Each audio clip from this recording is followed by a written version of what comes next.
Dès mon placement dans un foyer d'urgence de l'aide sociale à l'enfance, j'ai été installée dans une chambre de 8 mètres carrés. J'avais à peine la place pour me déplacer.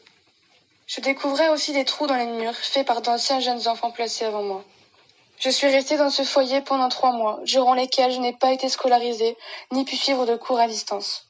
Les raisons qui m'ont été données pour cette non-scolarisation étaient que j'étais une petite fille blonde de 12 ans qui pouvait dans les écoles des quartiers difficiles s'attirer des ennuis, ce que je ne comprenais pas.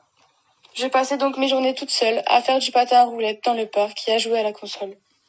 Dans ce foyer, les douches étaient mixtes, et devant le manque de surveillance, je ressentais de la peur à chaque fois que je devais prendre ma douche.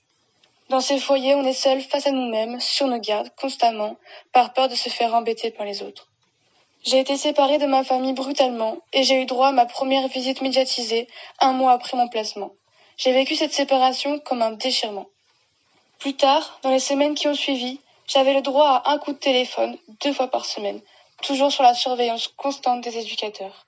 Celui-ci mettait le téléphone sur haut-parleur, et je ne pouvais pas parler librement à ma mère, par peur des représailles.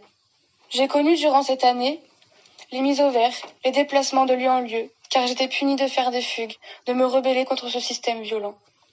Cette épreuve m'a donné la force de me battre, malgré un parcours scolaire très chaotique, dû au dysfonctionnement de l'ASE, de poursuivre néanmoins mes études.